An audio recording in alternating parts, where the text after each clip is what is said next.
কি গো, হয়নি এখনো? এই যে তোমার হয়ে গেল তো। সামলাতেই মাথা খারাপ হয়ে যায়। আজকে হচ্ছে এটাকে বলে ফ্রাইড রাইস। একদম ফ্রাইড রাইস হয়েছে। হ্যাঁ, এটা কালারটা এসছে একদম ব্রাউন ব্রাউন হালকা। হ্যাঁ, হালকা খুব বেশি দিলাম না। হ্যাঁ, ব্রাউন ব্রাউন এসছে, জুসি জুসি মতন। জুসি জুসি মতো। হ্যাঁ, আর সাদাটা আমার খেতে ভালো লাগে না একদম, জানো। সাদাটা ওটাকে ফ্রাইড রাইস বলে, ওটাকে পোলাও বলে। দেখি চিকেন চাপ। তো চাপ করেছো?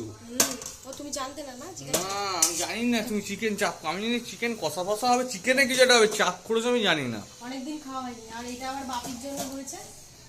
বাবার জন্য এটা কি স্টমাক মেটে কষা? স্টমাক মেটে ছিল 2-4টের মতো, ওটা আলু দিয়ে একটু কষিয়ে দিয়েছি। বাহ, মাম্মামের এই যে আলাদা রান্না। এইটা যা হয়েছে না। এটা শুধুই খাওয়া হয়ে যাবে, চিংড়িটা আনলে পুরো মিক্স হয়ে যেত। চিংড়িটা বলছি তো, চিংড়িটা ভালো পাইনি আমি গো।